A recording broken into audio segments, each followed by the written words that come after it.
A Visit to Newgate by Charles Dickens. Read by Christian Dickinson.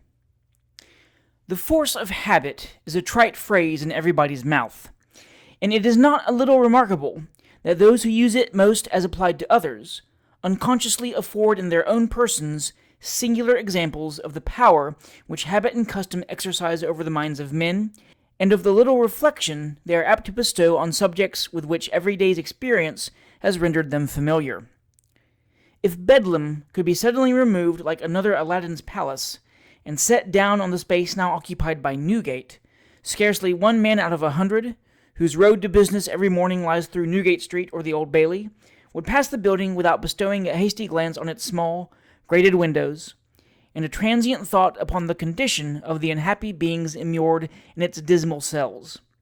And yet these same men, day by day, and hour by hour, pass and repass this gloomy depository of the guilt and misery of London in one perpetual stream of life and bustle, utterly unmindful of the throng of wretched creatures pent up within it, nay, not even knowing, or if they do, not heeding the fact that as they pass one particular angle of the massive wall with a little laugh or merry whistle, they stand within 1 yard of a fellow creature, bound and helpless, whose hours are numbered, from whom the last feeble ray of hope has fled forever, and whose miserable career will shortly terminate in a violent and shameful death. Contact with death, even in its least terrible shape, is solemn and appalling. How much more awful is it to reflect on this near vicinity to the dying, to men in full health and vigor, in the flower of youth or the prime of life, with all their faculties and perceptions as acute and perfect as your own, but dying nevertheless, dying as surely, with the hand of death imprinted upon them as indelibly, as if mortal disease had wasted their frames to shadows, and corruption had already begun. It was with some such thoughts as these that we determined, not many weeks since, to visit the interior of Newgate, in an amateur capacity, of course, and, having carried our intention into effect, we proceed to lay its results before our readers in the hope, founded more upon the nature of the subject than on any presumptuous confidence in our own descriptive powers, that this paper may not be found wholly devoid of interest. We have only to premise that we do not intend to fatigue the reader with any statistical accounts of the prison. They will be found at length in numerous reports of numerous committees, and a variety of authorities of equal weight. We took no notes, made no memoranda, measured none of the yards, ascertained the exact number of inches in no particular room, are unable even to report of how many apartments the jail is composed. We saw the prison, and saw the prisoners, and what we did see, and what we thought, we will tell at once in our own way. Having delivered our credentials to the servant who answered our knock at the door of the governor's house, we were ushered into the office, a little room on the right-hand side as you enter, with 2 windows looking into the Old Bailey, fitted up like an ordinary attorney's office or merchant's counting house, with the usual fixtures: a wainscoted partition, a shelf or two, a desk, a couple of stools, a pair of clerks, an almanac, a clock, and a few maps. After a little delay, occasioned by sending into the interior of the prison for the officer whose duty it was to conduct us, that functionary arrived. A respectable-looking man of about 2 or 3 and 50, in a broad-brimmed hat and full suit of black, who, but for his keys, would have looked quite as much like a clergyman as a turnkey. We were disappointed. He had not even top boots on. Following our conductor by a door opposite to that at which we had entered, we arrived at a small room without any other furniture than a little desk with a book for visitors' autographs and the shelf on which were a few boxes for papers and casts of the heads and faces of the 2 notorious murderers, Bishop and Williams, the former in particular exhibiting a style of head and set of features which might have afforded sufficient moral grounds for his instant execution at any time, even had there been no other evidence against him.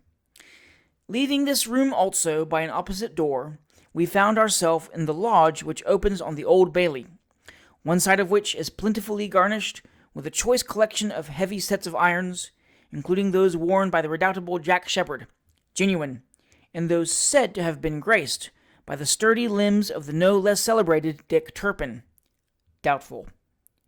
From this lodge, a heavy oaken gate bound with iron, studded with nails of the same material, and guarded by another turnkey, opens on a few steps, if we remember right, which terminate in a narrow and dismal stone passage, running parallel with the Old Bailey, and leading to the different yards, through a number of tortuous and intricate windings, guarded in their turn by huge gates and gratings, whose appearance is sufficient to dispel at once the slightest hope of escape that any newcomer may have entertained, and the very recollection of which involves one in a maze of confusion.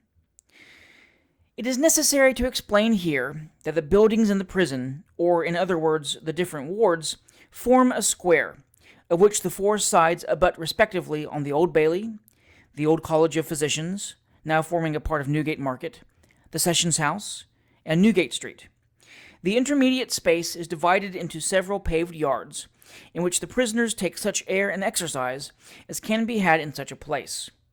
These yards, with the exception of that which prisoners under sentence of death are confined, of which we shall presently give a more detailed description, run parallel with Newgate Street, and consequently from the Old Bailey, as it were, to Newgate Market. The women's side is in the right wing of the prison nearest the Sessions House. As we were introduced into this part of the building first, we will adopt the same order and introduce our readers to it also.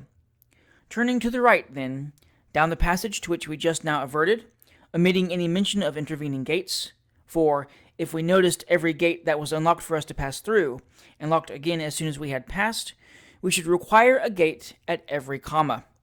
We came to a door composed of thick bars of wood, through which were discernible, passing to and fro in a narrow yard, some 20 women, the majority of whom, however, as soon as they were aware of the presence of strangers, retreated to their wards.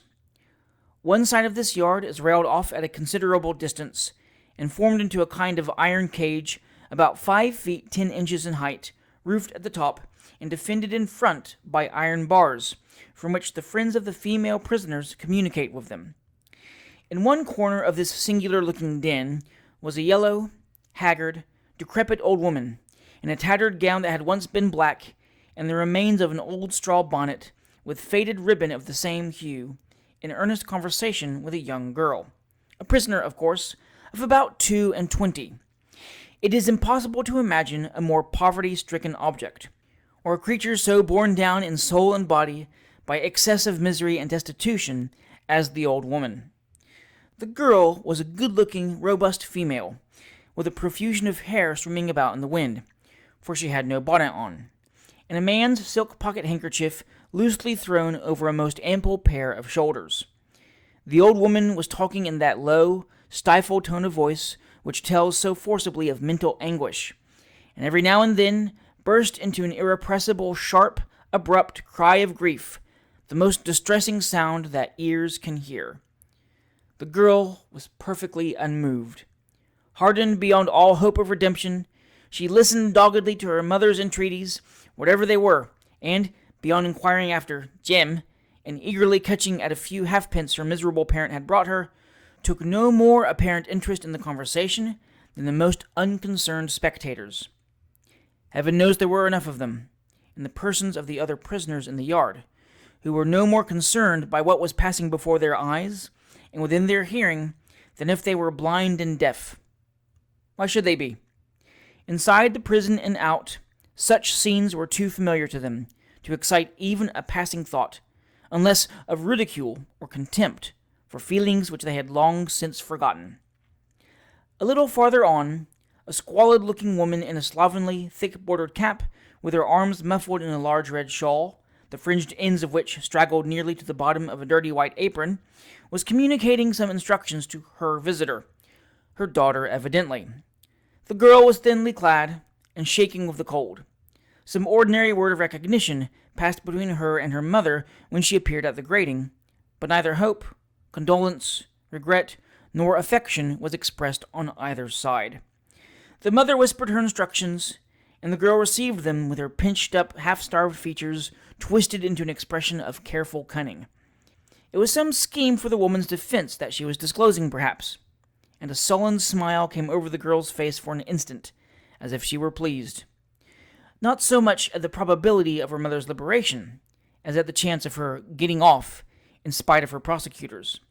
The dialogue was soon concluded, and with the same careless indifference with which they had approached each other, the mother turned towards the inner end of the yard, and the girl to the gate at which she had entered. The girl belonged to a class, unhappily but too extensive, the very existence of which should make men's hearts bleed. Barely past her childhood, it required but a glance to discover that she was one of those children, born and bred in neglect and vice, who have never known what childhood is, who have never been taught to love and court a parent's smile, or to dread a parent's frown. The thousand nameless endearments of childhood, its gaiety and its innocence, are alike unknown to them. They have entered at once upon the stern realities and miseries of life, and to their better nature it is almost hopeless to appeal in aftertimes, by any of the references which will awaken, if it be only for a moment, some good feeling in ordinary bosoms, however corrupt they may have become. Talk to them of parental solicitude, the happy days of childhood, and the merry games of infancy. Tell them of hunger in the streets, beggary and stripes, the gin shop, the station house, and the pawnbrokers, and they will understand you. 2 or 3 women were standing at different parts of the grating, conversing with their friends, but a very large proportion of the prisoners appeared to have no friends at all, beyond such of their old companions as might happen to be within the walls. So, passing hastily down the yard, and pausing only for an instant to notice the little incidents we have just recorded, we were conducted up a clean and well-lighted flight of stone stairs to one of the wards. There were several in this part of the building, but a description of one is a description of the whole. It was a spacious, bare, whitewashed apartment, lighted, of course, by windows looking into the interior of the prison, but far more light and airy than one could reasonably expect to find in such a situation. There was a large fire with a deal table before it, round which 10 or a dozen women were seated on wooden forms at dinner. Along both sides of the room ran a shelf.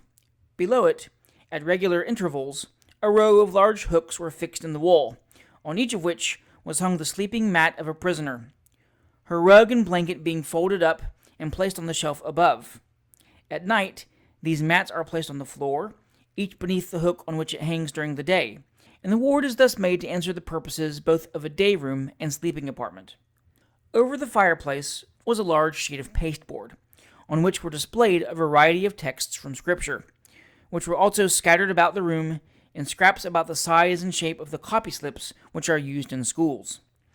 On the table was a sufficient provision of a kind of stewed beef and brown bread, in pewter dishes, which are kept perfectly bright, and displayed on shelves in great order and regularity when they are not in use. The women rose hastily on our entrance, and retired in a hurried manner to either side of the fireplace. They were all cleanly, many of them decently, attired, and there was nothing peculiar either in their appearance or demeanor. 1 or 2 resumed the needlework which they had probably laid aside at the commencement of their meal. Others gazed at the visitors with listless curiosity, and a few retired behind their companions to the very end of the room, as if desirous to avoid even the casual observation of the strangers. Some old Irish women, both in this and other wards, to whom the thing was no novelty, appeared perfectly indifferent to our presence, and remained standing close to the seats from which they had just risen. But the general feeling among the females seemed to be one of uneasiness during the period of our stay among them, which was very brief. Not a word was uttered during the time of our remaining, unless, indeed, by the wardswoman in reply to some question which we put to the turnkey who accompanied us. In every ward on the female side, a wardswoman is appointed to preserve order, and a similar regulation is adopted among the males. The wardsmen and wardswomen are all prisoners, selected for good conduct. They alone are allowed the privilege of sleeping on bedsteads, a small stump bedstead being placed in every ward for that purpose. On both sides of the jail is a small receiving room, to which prisoners are conducted on their first reception, and whence they cannot be removed until they have been examined by the surgeon of the prison. Retracing our steps to the dismal passage in which we found ourselves at first, and which, by the by, contains 3 or 4 dark cells for the accommodation of refractory prisoners, we were led through a narrow yard to the school, a portion of the prison set apart for boys under 14 years of age. In a tolerable-sized room, in which were writing materials and some copybooks, was the schoolmaster, with a couple of his pupils. The remainder having been fetched from an adjoining apartment, the whole were drawn up in line for our inspection. There were 14 of them in all, some with shoes, some without, some in pinafores without jackets, others in jackets without pinafores, and one in scarce anything at all. The whole number, without an exception we believe, had been committed for trial on charges of pocket-picking, and 14 such terrible little faces we never beheld. There was not one redeeming feature among them, not a glance of honesty, not a wink expressive of anything but the gallows and the hulks in the whole collection. As to anything like shame or contrition, that was entirely out of the question. They were evidently quite gratified at being thought worth the trouble of looking at. Their idea appeared to be that we had come to see Newgate as a grand affair, and that they were an indispensable part of the show, and every boy as he fell into the line actually seemed as pleased and important as if he had done something excessively meritorious in getting there at all. We never looked upon a more disagreeable sight, because we never saw 14 such hopeless creatures of neglect before. On either side of the schoolyard is a yard for men, in one of which, that towards Newgate Street, prisoners of the more respectable class are confined. Of the other, we have little description to offer, as the different wards necessarily partake of the same character. They are provided, like the wards on the women's side, with mats and rugs, which are disposed of in the same manner during the day. The only very striking difference between their appearance and that of the wards inhabited by the females is the utter absence of any employment. Huddled together on two opposite forms by the fireside sit 20 men perhaps, here a boy in livery, there a man in rough greatcoat and top boots, farther on a desperate-looking fellow in his shirt-sleeves with an old Scotch cap upon his shaggy head. Near him again, a tall ruffian in a smock-frock. Next to him, a miserable being of distressed appearance, with his head resting on his hand. All alike in one respect, all idle and listless. When they do leave the fire, sauntering moodily about, lounging in the window, or leaning against the wall, vacantly swinging their bodies to and fro. With the exception of a man reading an old newspaper in 2 or 3 instances, this was the case in every ward we entered. The only communication these men have with their friends is through 2 close iron gratings, with an intermediate space of about a yard in width between the 2, so that nothing can be handed across, nor can the prisoner have any communication by touch with the person who visits him. The married men have a separate grating, at which to see their wives, but its construction is the same. The prison chapel is situated at the back of the governor's house, the latter having no windows looking into the interior of the prison. Whether the associations connected with the place, the knowledge that here a portion of the burial service is, on some dreadful occasions, performed over the quick and not upon the dead, cast over it a still more gloomy and somber air than art has imparted to it, we know not, but its appearance is very striking. There is something in a silent and deserted place of worship, solemn and impressive at any time, and the very dissimilarity of this one from any we have been accustomed to only enhances the impression. The meanness of its appointments, the bare and scanty pulpit, with the paltry painted pillars on either side, the women's gallery with its great heavy curtain, the men's with its unpainted benches and dingy front, the tottering little table at the altar, with the commandments on the wall above it, scarcely legible through lack of paint, and dust and damp, so unlike the velvet and gilding, the marble and wood of a modern church, are strange and striking. There is one object, too, which rivets the attention and fascinates the gaze, and from which we may turn horror-stricken in vain, for the recollection of it will haunt us, waking and sleeping, for a long time afterwards.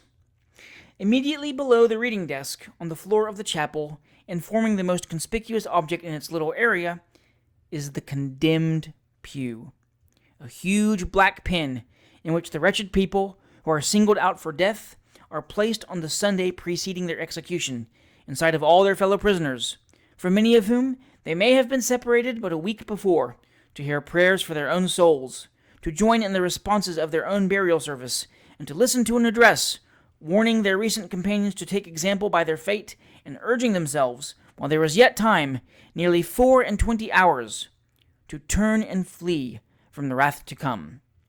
Imagine what have been the feelings of the men whom that fearful pew has enclosed, and of whom, between the gallows and the knife, no mortal remnant may now remain. Think of the hopeless clinging to life to the last, and the wild despair, far exceeding in anguish the felon's death itself, by which they have heard the certainty of their speedy transmission to another world, with all their crimes upon their heads, rung into their ears by the officiating clergyman. At one time, and at no distant period either, the coffins of the men about to be executed were placed in that pew, upon the seat by their side, during the whole service. It may seem incredible, but it is true. Let us hope that the increased spirit of civilization and humanity which abolished this frightful and degrading custom may extend itself to other usages equally barbarous, usages which have not even the plea of utility in their defense, as every year's experience has shown them to be more and more inefficacious. Leaving the chapel, descending to the passage so frequently alluded to, and crossing the yard before noticed as being allotted to prisoners of a more respectable description than the generality of men confined here, the visitor arrives at a thick iron gate of great size and strength. Having been admitted through it by the turnkey on duty, he turns sharp round to the left and pauses before another gate, and, having passed this last barrier, he stands in the most terrible part of this gloomy building, the condemned ward. The press yard, well known by name to newspaper readers from its frequent mention in accounts of executions, is at the corner of the building, and next to the ordinary's house in Newgate Street, running from Newgate Street towards the center of the prison, parallel with Newgate Market. It is a long, narrow court, of which a portion of the wall in Newgate Street forms one end and the gate the other. At the upper end, on the left hand, that is, adjoining the wall in Newgate Street, is a cistern of water, and at the bottom a double grating, of which the gate itself forms a part, similar to that before described. Through these grates the prisoners are allowed to see their friends, a turnkey always remaining in the vacant space between, during the whole interview. Immediately on the right as you enter is a building containing the press room, day room, and cells. The yard is on every side surrounded by lofty walls guarded by chevaux de frise, and the whole is under the constant inspection of vigilant and experienced turnkeys. In the first apartment into which we were conducted, which was at the top of a staircase and immediately over the press room, were 25 or 30 prisoners, all under sentence of death, awaiting the result of the recorder's report. Men of all ages and appearances, from a hardened old offender with a swarthy face and grisly beard of 3 days' growth, to a handsome boy, not 14 years old, and of singularly youthful appearance even for that age, who had been condemned for burglary. There was nothing remarkable in the appearance of these prisoners. 1 or 2 decently dressed men were brooding with a dejected air over the fire. Several little groups of 2 or 3 had been engaged in conversation at the upper end of the room, or in the windows, and the remainder were crowded round a young man seated at a table, who appeared to be engaged in teaching the younger ones to write. The room was large, airy, and clean. There was very little anxiety or mental suffering depicted in the countenance of any of the men. They had all been sentenced to death, it is true, and the recorder's report had not yet been made. But we question whether there was a man among them, notwithstanding, who did not know that although he had undergone the ceremony, it never was intended that his life should be sacrificed. On the table lay a testament, but there were no tokens of its having been in recent use. In the press room below there were 3 men, the nature of whose offense rendered it necessary to separate them even from their companions in guilt. It is a long, somber room, with 2 windows sunk into the stone wall, and here the wretched men are pinioned on the morning of their execution before moving towards the scaffold. The fate of one of these prisoners was uncertain, some mitigatory circumstances having come to light since his trial, which had been humanely represented in the proper quarter. The other 2 had nothing to expect from the mercy of the crown. Their doom was sealed. No plea could be urged in extenuation of their crime, and they well knew that for them there was no hope in this world. The 2 short ones, the turnkey whispered, were dead men.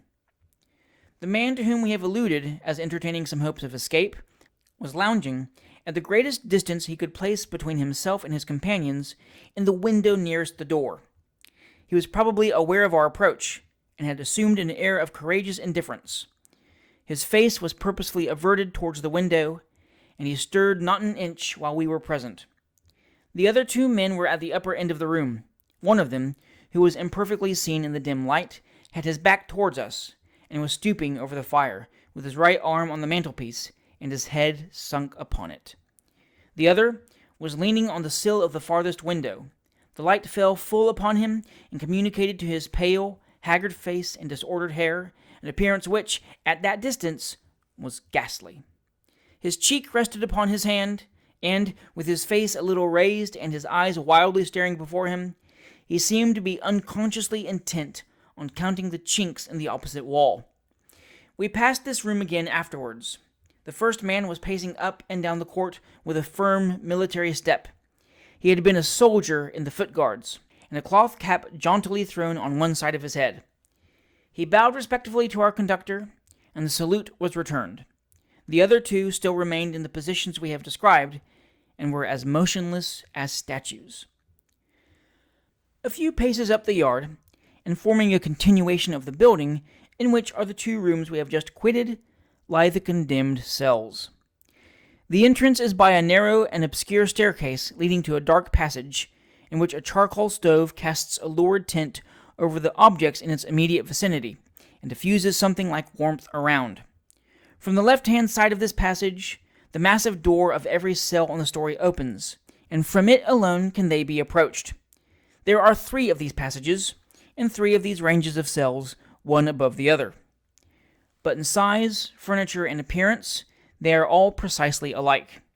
Prior to the recorder's report being made, all the prisoners under sentence of death are removed from the day room at 5 o'clock in the afternoon and locked up in these cells, where they are allowed a candle until 10 o'clock, and here they remain until 7 next morning.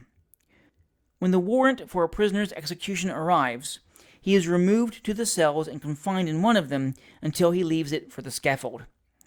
He is at liberty to walk in the yard, but both in his walks and in his cell he is constantly attended by a turnkey who never leaves him on any pretense. We entered the first cell. It was a stone dungeon, 8 feet long by 6 wide, with a bench at the upper end, under which were a common rug, a Bible, and prayer book. An iron candlestick was fixed into the wall at the side, and a small high window in the back admitted as much air and light as could struggle in between a double row of heavy, cross-iron bars. It contained no other furniture of any description. Conceive the situation of a man, spending his last night on earth in this cell. Buoyed up with some vague and undefined hope of reprieve, he knew not why, indulging in some wild and visionary idea of escaping, he knew not how. Hour after hour of the 3 preceding days allowed him for preparation has fled with a speed which no man living would deem possible, for none but this dying man can know. He has wearied his friends with his entreaties, exhausted the attendants with importunities, neglected in his feverish restlessness the timely warnings of his spiritual consoler, and, now that the illusion is at last dispelled, now that eternity is before him, and guilt behind, now that his fears of death amount almost to madness, and an overwhelming sense of his helpless, hopeless state rushes upon him, he is lost and stupefied, and has neither thoughts to turn to, nor power to call upon that Almighty Being, from whom alone he can seek mercy and forgiveness, and before whom his repentance can alone avail. Hours have glided by, and still he sits upon the same stone bench with folded arms, heedless alike of the fast decreasing time before him, and the urgent entreaties of the good man at his side. The feeble light is wasting gradually, and the death-like stillness of the street without, broken only by the rumbling of some passing vehicle which echoes mournfully through the empty yards, warns him that the night is waning fast away. The deep bell of St. Paul strikes 1. He heard it. It has roused him. 7 hours left. He paces the narrow limits of his cell with rapid strides, cold drops of terror starting on his forehead, and every muscle of his frame quivering with agony. 7 hours. He suffers himself to be led to his seat, mechanically takes the Bible which is placed in his hand, and tries to read and listen. No, his thoughts will wander. The book is torn and soiled by use, and like the book he read his lessons in at school just 40 years ago. He has never bestowed a thought upon it, perhaps, since he left it as a child. And yet the place, the time, the room, nay, the very boys he played with, crowd as vividly before him as if they were scenes of yesterday. And some forgotten phrase, some childish word, rings in his ears like the echo of one uttered but a minute since. The voice of the clergyman recalls him to himself. He is reading from the sacred book its solemn promises of pardon for repentance, and its awful denunciation of obdurate men. He falls upon his knees and clasps his hands to pray. Hush! What sound was that? He starts upon his feet. It cannot be 2 yet. Hark! 2 quarters have struck, the 3rd, the 4th. It is! 6 hours left. Tell him not of repentance. 6 hours repentance for 8 times 6 years of guilt and sin. He buries his face in his hands and throws himself on the bench. Worn with watching and excitement, he sleeps. And the same unsettled state of mind pursues him in his dreams. An insupportable load is taken from his breast. He is walking with his wife in a pleasant field, with a bright sky above them, and a fresh and boundless prospect on every side. How different from the stone walls of Newgate. She is looking, not as she did when he saw her for the last time in that dreadful place, but as she used to when he loved her, long, long ago, before misery and ill-treatment had altered her looks, and vice had changed his nature, and she is leaning upon his arm, and looking up into his face with tenderness and affection, and he does not strike her now, nor rudely shake her from him. And oh, how glad he is to tell her all he had forgotten in that last hurried interview, and to fall on his knees before her, and fervently beseech her pardon for all the unkindness and cruelty that wasted her form and broke her heart. The scene suddenly changes. He is on his trial again. There are the judge and jury, and prosecutors, and witnesses, just as they were before. How full the court is, what a sea of heads, with a gallows too, and a scaffold. And how all those people stare at him. Verdict, guilty. No matter, he will escape. The night is dark and cold. The gates have been left open, and in an instant he is in the street, flying from the scene of his imprisonment like the wind. The streets are cleared, the open fields are gained, and the broad wide country lies before him. Onward he dashes in the midst of darkness, over hedge and ditch, through mud and pool, bounding from spot to spot with a speed and lightness astonishing even to himself. At length he pauses. He must be safe from pursuit now. He will stretch himself on that bank and sleep till sunrise. A period of unconsciousness succeeds. He wakes, cold and wretched. The dull grey light of morning is stealing into the cell, and falls upon the form of the attendant turnkey. Confused by his dreams, he starts from his uneasy bed in momentary uncertainty. It is but momentary. Every object in the narrow cell is too frightfully real to admit of doubt or mistake. He is the condemned felon again, guilty and despairing, and in 2 hours more will be dead.